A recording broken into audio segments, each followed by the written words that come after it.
Salam sehat untuk kita semua. Pada kesempatan ini kami akan mencoba untuk mengulang materi mengenai aplikasi statistik yang disampaikan oleh Profesor Teddy, yaitu tentang latihan statistik untuk data angket. Kita akan coba share screen untuk materinya.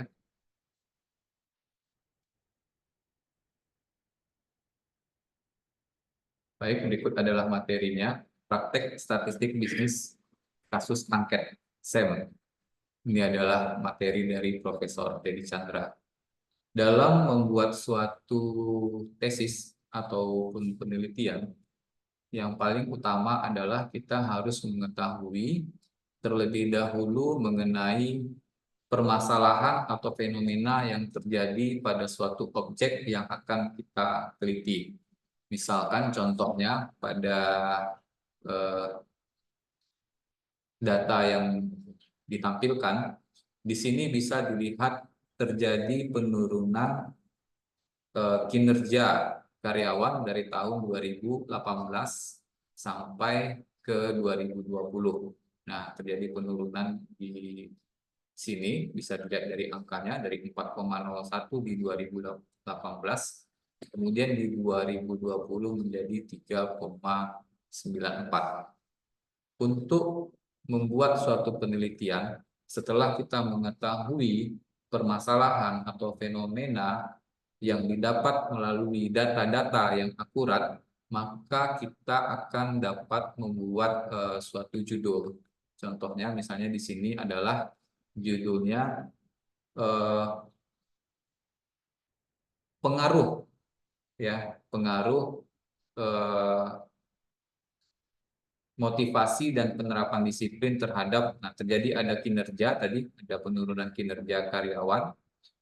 Nah, di sini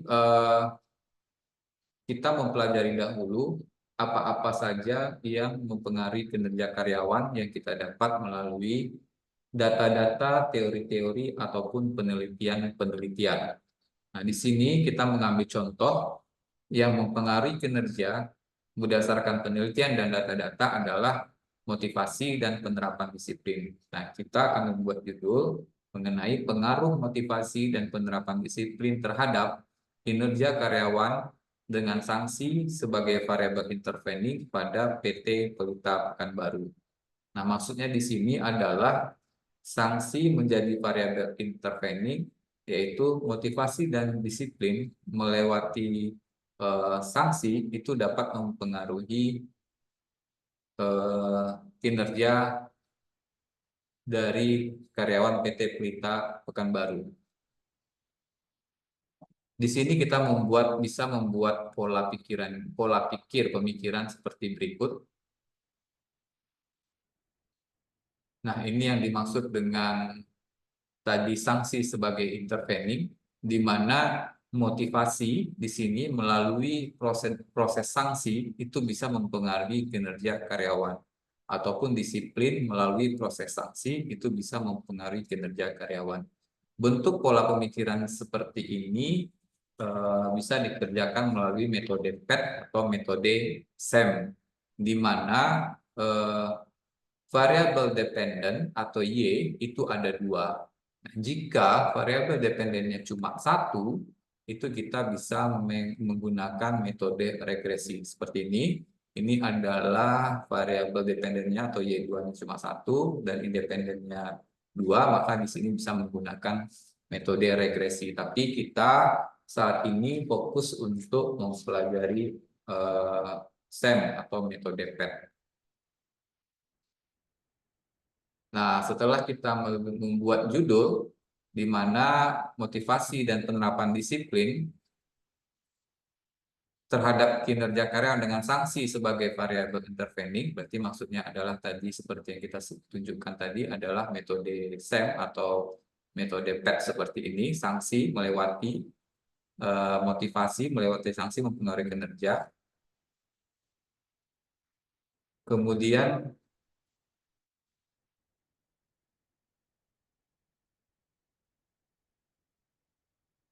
kita menganalisis Untuk berikutnya kita mencari teori-teori penelitian yang terkait dengan kinerja. Ya, jadi ada research gap. Jadi antara kondisi seharusnya dengan gap kondisi lapangan itu terjadi apa namanya selisih atau gap. Di situ kita mencari teori-teori apa yang menyebabkan terjadi mempengaruhi kinerja. Di sini adalah motivasi dan disiplin tadi. Kemudian setelah itu eh, ini bisa juga judulnya menjadi poin yang dua ini bentuk judul yang lain, analisa faktor-faktor yang mempengaruhi kinerja karyawan pada PT Pelita Pekanbaru dengan sanksi sebagai variabel intervening. Tetapi kalau misalnya variabel moderasi, kalau moderasi itu dia memperkuat atau memperlemah suatu keadaan. Nah, itu moderasi itu bedanya dengan intervening. Kemudian setelah kita mendapatkan judul, kita membuat latar belakang. Latar belakang ini adalah eh, berisi permasalahan atau fenomena-fenomena yang menjelaskan dari kinerja karyawan tersebut. Di sini latar belakangnya adalah pengaruh pengaruh motivasi dan penerapan disiplin terhadap kinerja karyawan dengan sanksi sebagai variabel intervening pada PT Pelita Pekanbaru. Latar belakang ini terutama kinerja karyawan ini harus didukung oleh data-data, kemudian kita membuat pertanyaan-pertanyaan mengapa kinerja ini bisa turun, kemudian kita harus juga menerapkan teori-teori atau penelitian-penelitian terdahulu untuk memperkuat dari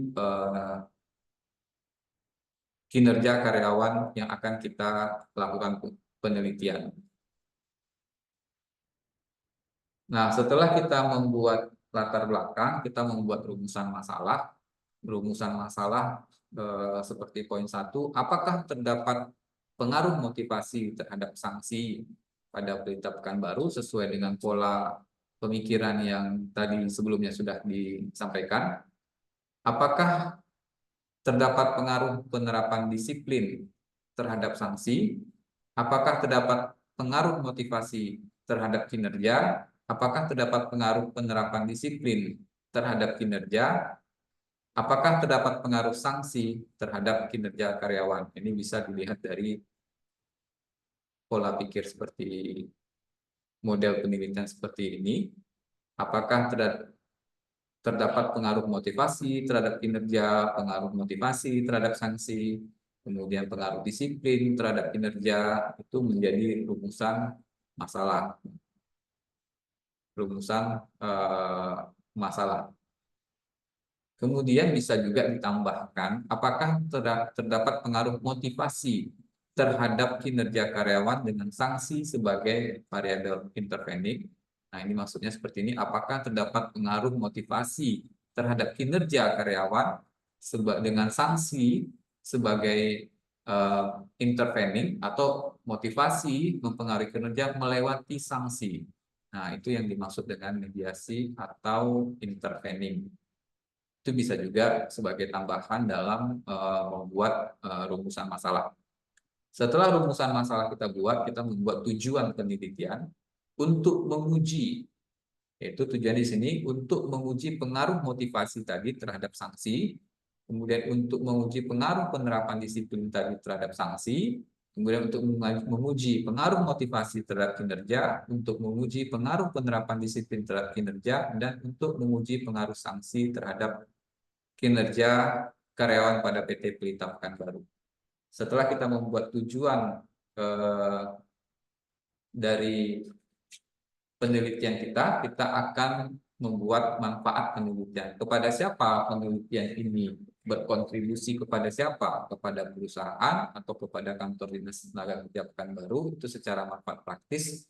Itu kita juga harus memberikan hasil ini, harus memberikan masukan-masukan kepada instansi-instansi yang kita tunjuk. Kemudian bisa menjadi manfaat teoritis itu untuk pengembangan teori ataupun penelitian berikutnya. Setelah kita membuat manfaat, kita membuat namanya adalah hipotesis. Nah, hipotesis ini eh, misalkan untuk yang pertama, terdapat pengaruh positif motivasi terhadap sanksi. Nah, hipotesisnya di sini pengaruh positif. Ini juga didukung eh, hipotesis ini juga hampir sama dengan tujuan ya. Kemudian bisa juga berpengaruh positif dan juga berpengaruh negatif. Tapi di sini kita berhipotesis bahwa ini adalah pengaruh positif dari motivasi terhadap sanksi, kemudian pengaruh positif penerapan disiplin terhadap sanksi, pengaruh positif motivasi terhadap kinerja, pengaruh positif penerapan disiplin terhadap kinerja, dan pengaruh positif sanksi terhadap kinerja. Nah, jika tadi kita menggunakan intervening, kita bisa membuat pengaruh motivasi terhadap kinerja karyawan pada PT Pelita Pekanbaru dengan sanksi sebagai variabel intervening. Kalau kita menggunakan variabel intervening, kita tidak perlu menggunakan pengaruh positif ataupun pengaruh negatif. Kenapa? Karena intervening itu kan melalui seperti ini metode motivasi melalui sanksi mempengaruhi terhadap kinerja. Ini ada dua ya dari metode ke sanksi dan sanksi kinerja. Nggak mungkin satunya positif satunya negatif. Nah, jadi kalau untuk yang namanya intervening kita tidak menggunakan pengaruh positif ataupun negatif. Kita cukup membuatkan pengaruh motivasi pengaruh saja, yaitu contohnya pengaruh motivasi terhadap kinerja karyawan pada PT Pelita Pekanbaru dengan sanksi sebagai intervening. Ini adalah model penelitian yang ini yang regresi di mana terhadap satu dependen, tapi kita saat ini yang kita pelajari adalah model penelitian yang SEM ya, ada dua dependen, yaitu sanksi dan kinerja karyawan. Nah, untuk berikutnya kita coba melihat setelah kita membuat model penelitian seperti ini adalah variabel X1, X2, Y1, dan Y2. Kita coba membuat diagram PET ya. Motivasi ini kita coba membuat indikator-indikator. Ya, misalnya motivasi ini adalah X1, kita umpamakan, kita mempunyai indikator X11, kemudian X12, dan X13. Nah, indikator ini X11 ini memiliki pernyataan misalnya adalah alfa 1, X12 memiliki pernyataan alfa 2, dan begitu juga dengan seterusnya. Nah, pernyataan-pernyataan ini bisa kita tuangkan dalam tabel operasional variabel yang bisa dilihat contohnya seperti ini. Untuk variabel motivasi berdasarkan teori Maslow ya, dan Robbins dan Judge di 2008. Nah, ini semuanya harus dilengkapi dengan teori dan penelitian. Kita membuat indikator-indikator yang kita dapatkan juga dari penelitian dan teori-teori sebelumnya, seperti contohnya fisiologi X11, dan kita memiliki pernyataan, misalkan saya merasa puas dengan gaji saya sekarang dapat memenuhi kebutuhan hidup. Ini adalah pernyataan X111. Kemudian saya puas dengan tunjangan yang diberikan. Ini adalah pernyataan X112 dengan pengukuran menggunakan interval skala 1 sampai dengan 5. Contoh lagi misalnya X12 ya, indikator X12 rasa aman ini memiliki pernyataan X121, saya merasa aman bekerja di sini. Ini juga ada intervalnya. Nah, bentuk seperti ini bisa dituangkan dalam diagram 4 ya, seperti ini tadi, ada motivasi, ada variabel, ada indikator, dan juga ada pernyataan. Sekarang kita coba tuangkan perhitungannya setelah kita peroleh data, kita coba tuangkan di dalam Excel. Oke, kita coba lihat Excel-nya.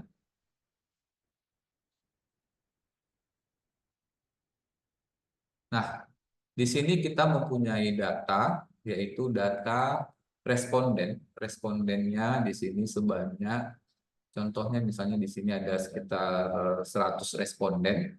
Ya, ada 100 responden di sini berdasarkan pendidikan, ada dari S1, S2, D3, SMA, usia, kemudian masa kerja, dan gender. Kita coba mengelompokkan responden kita ini berdasarkan pendidikan, usia, masa kerja, dan gender. Seperti di bawah ini.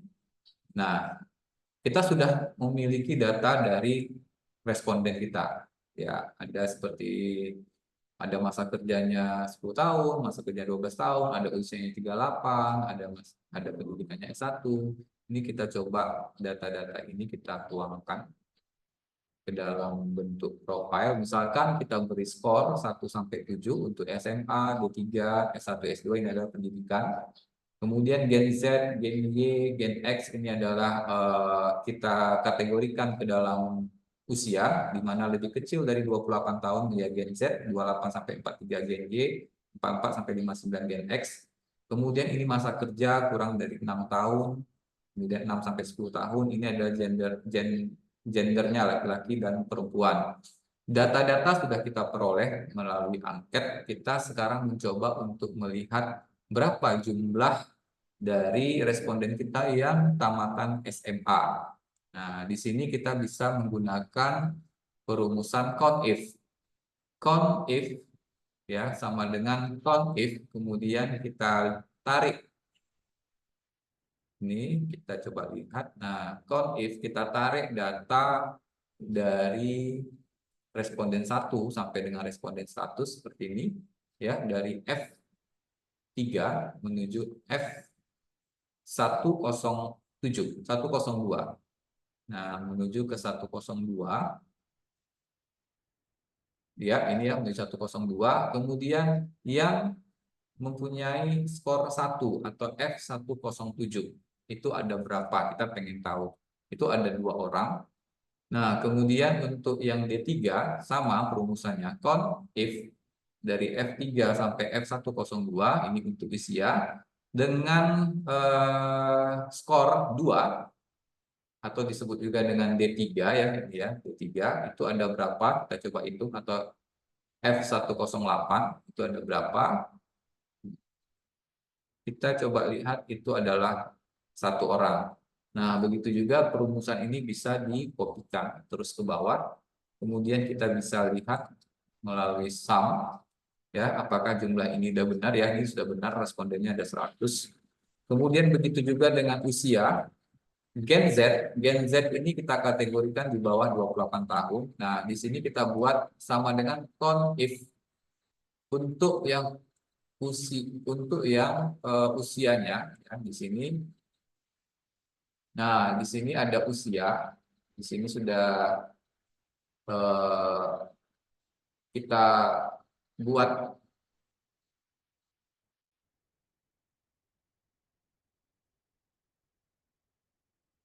Kita coba hitung di sini CONIF sama dengan rumus atas untuk usia yang eh,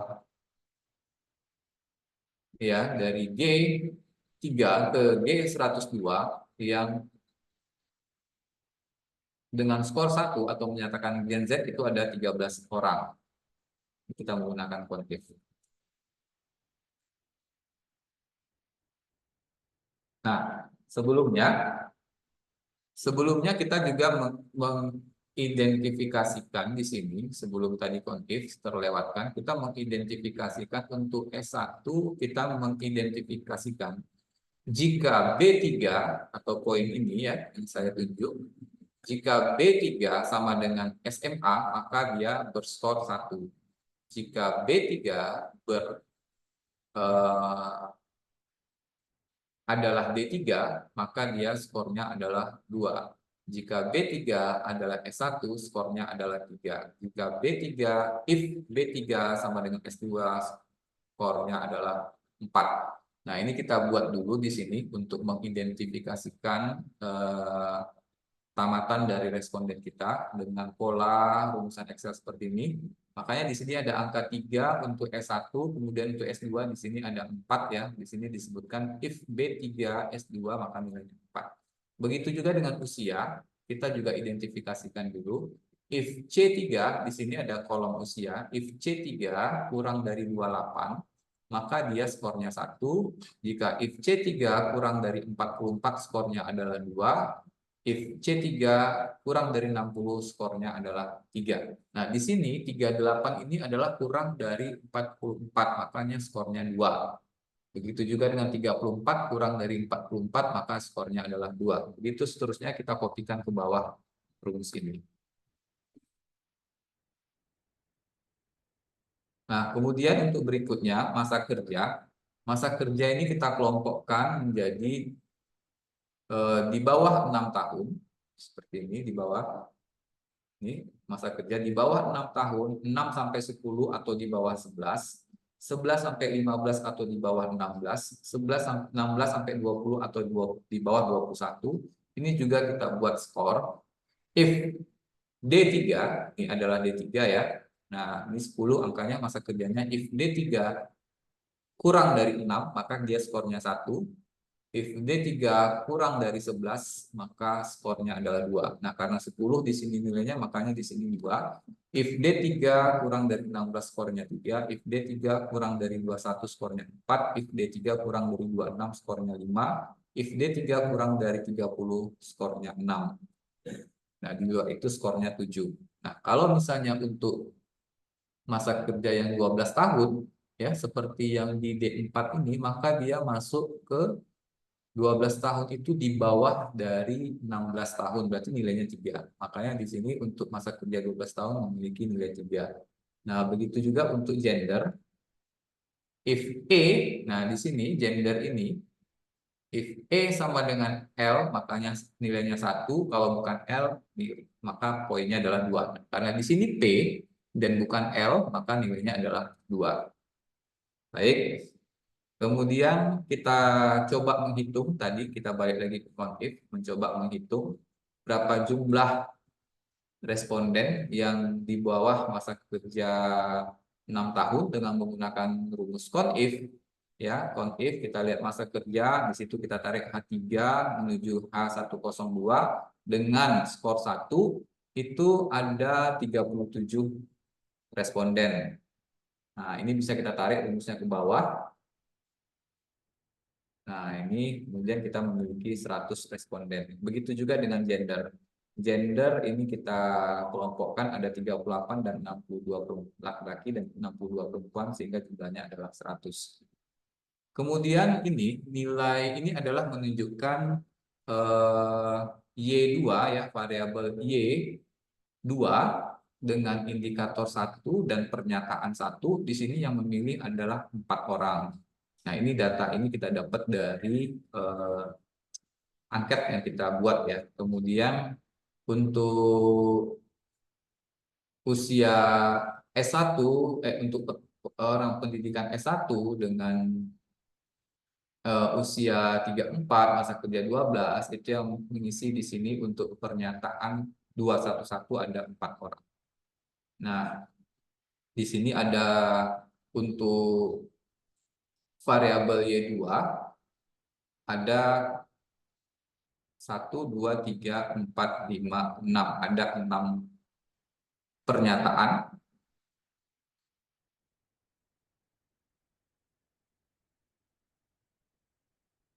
Nah, di sini ada nilai angketnya semua. Untuk Y21 ini bisa kita average kan jumlahnya, samping. Ini kita tarik ke bawah. Begitu juga dengan data-data dari pernyataan Y221, kita buatkan juga rata-ratanya. Nah, dari angka-angka ini kita coba memberi skor.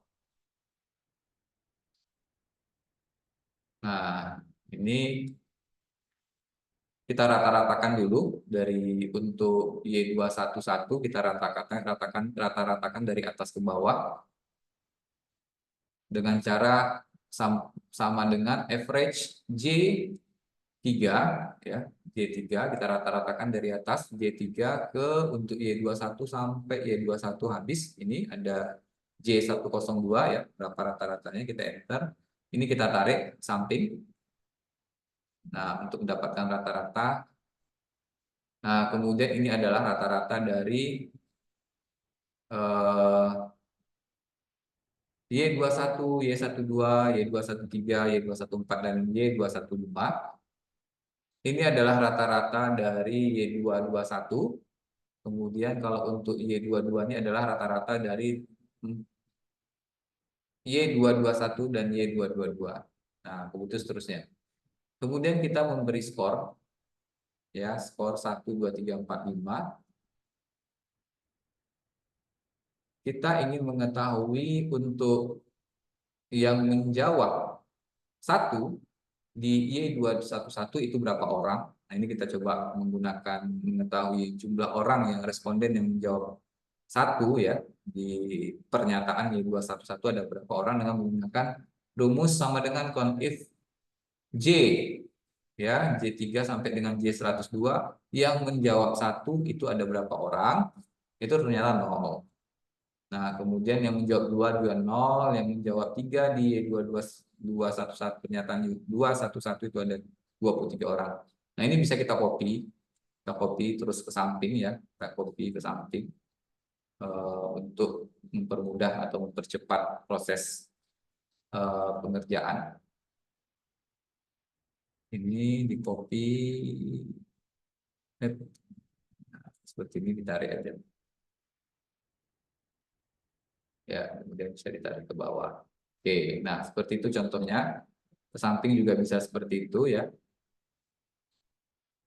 Nah, saya seperti ini, terus ke bawah seperti ini. Nah, kemudian di sini saya coba tarik terus ya ke sini ya. Sini saya coba tarik, oke. Kita yang akan kita uji adalah pernyataan. Pernyataan itu terdiri dari tiga angka ya. Di sini misalnya Y216 ini terdiri dari variabel 2, indikator 1, dan pernyataan 6. Ini yang kita uji adalah pernyataan. Jadi kalau misalnya Y21 berarti ini variabel dan indikator. Ini disebut dengan indikator. Y21, Y22 ini adalah indikator. Ini tidak kita uji. Yang kita uji adalah pernyataan, makanya ini kita buang. Oke. Nah, seterusnya setelah mendapatkan data ini jumlahnya semuanya 100. Setelah mendapatkan data ini kita mencoba membuat profil ya. Kita mencoba untuk membuat profil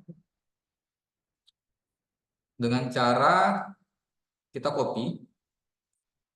Kita copy misalnya pendidikan ini kita copy ya beserta dengan jumlahnya. Profil dari responden ini kita copy. Kita pindahkan ke profil. Di sini sudah Profesor Teddy sudah membuatkan profil. Saya coba contohkan. Di sini kita paste dengan menggunakan paste spesial. Ya, paste spesial values transpose.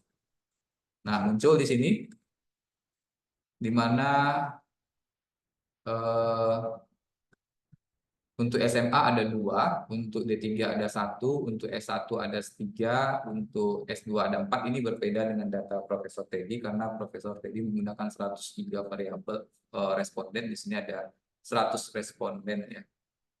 Nah, kemudian kita membuat tabelnya dengan cara memilih eh,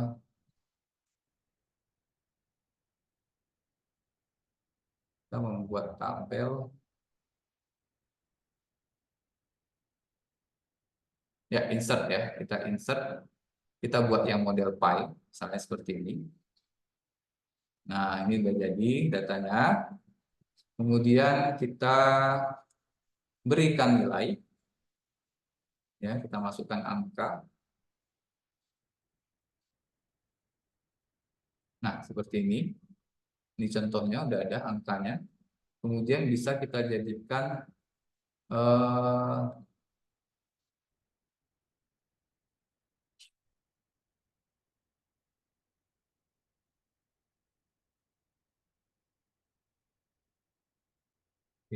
kita bisa menjadikan dalam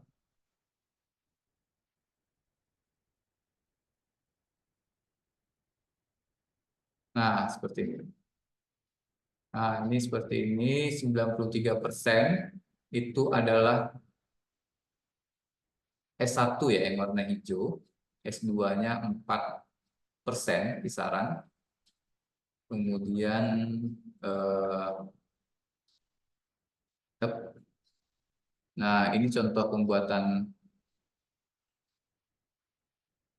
tabel pie-nya ya.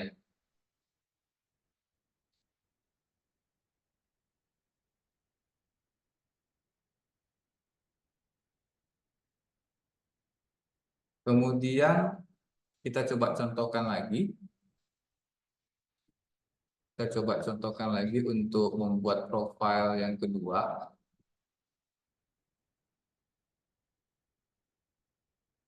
Nah, kalau kita mau menjadikan 3 dimensi pi, ini ada pilihannya seperti ini. Kita coba, ini 3 dimensi bentuknya ya. Kita coba buat lagi satu lagi untuk jenis kelamin. Contoh, kita membuat profil untuk jenis kelamin. Jenis kelamin di sini, oke, kita copy, kemudian kita pindahkan ke profile. Di sini kita letakkan. Kita paste spesial, paste value transpose spesial, oke.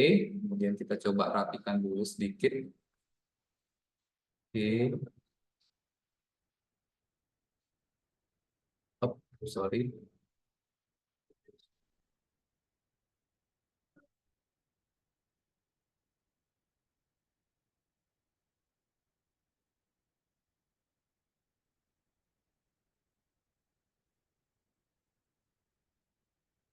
Oke, kita coba rapikan, kita beri warna, kemudian kita coba membuat diagram pie-nya dari insert diagram pie yang kita langsung pilih yang 3 dimensi ya. Kemudian kita tambahkan eh, 2 dimensi dulu, kita tambahkan nilainya. Oke, kemudian ini bisa kita pilih menjadi 3 dimensi. Nah inilah. Di sini kita bisa judulnya kita ganti menjadi jenis kelamin. Jenis kelamin. Oke. Nah ini kita sudah membuat profil ya, profil dari responden.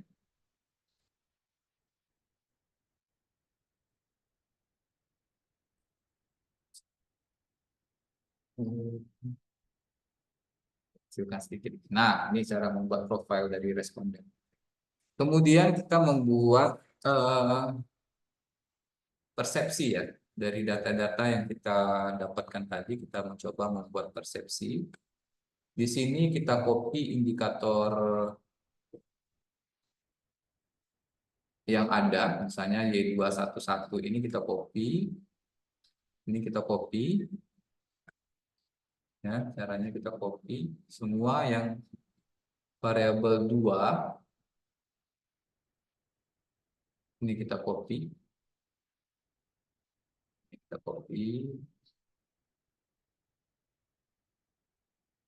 pindahkan sini,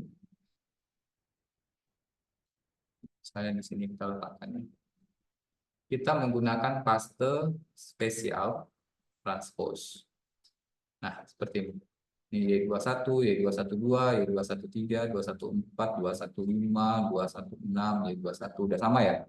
Dengan yang ini saya mengambil yang sudah ada saja supaya lebih cepat. Ini udah sama ya semua untuk Y2. Oh, sampai Y24. Oke, sampai Y2 harusnya kita copy. Nah, caranya tadi seperti itu. Kemudian kita kopikan skor ya, skor dan juga tapi kita kasih space dulu pernyataan. Di sini kita kosongkan pernyataan, kita ambil berdasarkan pernyataan-pernyataan yang telah kita buat sebelumnya. Kita coba kopikan skornya dari data. Nah ini kita copy skor. Nah, contoh seperti ini sedikit saja kita ambil, copy. Oke, di sini kita paste spesial lagi, value transpose. Oke, ini udah sama ya, Y211, 212, 213, 214 ya. Kemudian ini adalah skornya 0, 0. Nah, ini ada perbedaan di sini 24 ini masih menggunakan apa namanya? 103 indikator ya, 103 responden. Nah, ini untuk yang 100 responden 60 7 berarti di sini ada 2, di sini selisih 2, di sini selisih 1, 3, ada selisih 3 responden. Nah, begitu cara menampilkan dalam bentuk tabel. Ini coba saya hapus dulu. Oke, coba saya hapus dulu. Nah, ini caranya kita sudah membuat apa namanya indikator ini tadi sudah kita copy, skornya udah kita copy, kemudian rata-rata juga kita copy dari data ini tadi. Nah, rata-rata ini kita copy, kita pindahkan dengan cara paste spesial, Lewis transpose kita klik, kemudian kita memberikan hasil. Nah, hasil ini kita menggunakan rumus sama dengan if, ya, if H6 atau nilai rata-rata yang pertama ini lebih kecil dari 1,8, nah kita membuat dulu ininya. Nah, ini kita membuat dulu hasilnya. Jika dia 1 sampai 1,79 sangat tidak baik, 1,8 sampai 2,9 tidak baik, 2,6 sampai 3,39 kurang baik, 3,4 sampai 4,19 baik, 4,2 sampai 5 sangat baik. Kemudian kita masukkan ke dalam rumusan ini. If rata-rata yang ini kurang dari 1,8, maka dia akan keluar hasil dengan tulisan sangat tidak baik. If nilai rata-rata ini kecil dari 2,6, maka akan keluar tulisan tidak baik. If nilai ini kurang dari 3,4, maka isiannya adalah hasil kurang baik. Jika nilai rata-rata ini atau H26 ya posisinya itu kurang dari 4,2, maka akan keluar nilai baik. Nah, di sini 3,9932 ini adalah kurang dari 4,2, makanya di sini bernilai baik. Ini kita kopikan ke bawah. Nah, jadi di sini sudah dapat hasil berdasarkan angket ya, bisa disimpulkan kalau misalnya dalam melaksanakan tugas itu jarang melakukan kesalahan, di sini bernilainya baik, berarti memang pada saat diangket karyawan-karyawan tersebut itu jarang melakukan kesalahan dalam melaksanakan tugasnya. Nah, ini dapat terbaca ya hasil dari angket yang kita coba sebarkan dan kita teliti. Demikianlah untuk data latihan statistik data angket. Lebih dan kurang mohon maaf dan semoga bermanfaat. Saya rasa itu aja. Salam sehat untuk kita semua. Terima kasih.